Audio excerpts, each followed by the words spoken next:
നീ അറിഞ്ഞ ഞാൻ പെട്ടു. കൊച്ചി മുതലാളിയാ ചെമ്മിനിറങ്ങിട്ട് 50 രൂപ പാട്ടി. കേരള പോലീസിനെ പോലെ CASF ഉദ്യോഗസ്ഥരുടെ അടുത്ത് അഭ്യാസം കാണിക്കാൻ പോയാൽ എന്തായിരിക്കും അവസ്ഥ? റോഡിലൂടെയാണാടാ സൈക്കിൾ ഓടിക്കുന്നേ. ഒരു കൊലക്കേസ് കഴിഞ്ഞ് ഇറങ്ങിയുള്ളൂ, വെറുതെ എന്നെ വീണ്ടും ജയിലിൽ കയറ്റിക്കരുത്.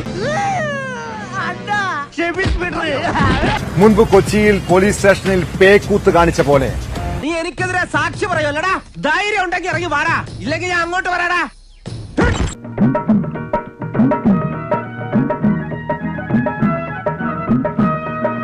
ഒരു മുറിയിൽ കയറ്റി നടനെ ചെറുതായങ്ങ് കൈകാര്യം ചെയ്തെന്നാണ് പരാതി. ഇന്ന് നിന്റെ അവസാനമാടാ. നടനെ ചെറുതായങ്ങ് കൈകാര്യം ചെയ്തെന്നാണ് പരാതി. ഉറക്കം വന്നോണ്ട് തോളിലിട്ടതാ. 2 ഓലക്കീറോ വെള്ള തുണി എടുത്തോളൂ എന്നെ മൂടാൻ. തൂക്കിയെടുത്ത് വണ്ടിയിലോട്ടിട്ടോ. ഇനിയും പോലീസ് സ്റ്റേഷനിൽ പേക്കൂത്ത് കാണിച്ച പോലെ രക്തസാക്ഷികളുടെ ചോരയിലും ധീരതയിലും പടുത്തുയർത്തിയ ഒരു പാർട്ടിയുടെ യുവരക്തമായി ഞാൻ പ്രാണൻ വെടിഞ്ഞും പാർട്ടി രഹസ്യങ്ങൾ ചോരാതെ നോക്കും. എന്റെ ജീവന്റെ അവസാന തുടിപ്പ് വരെ പോയി പൊട്ടിക്കോ.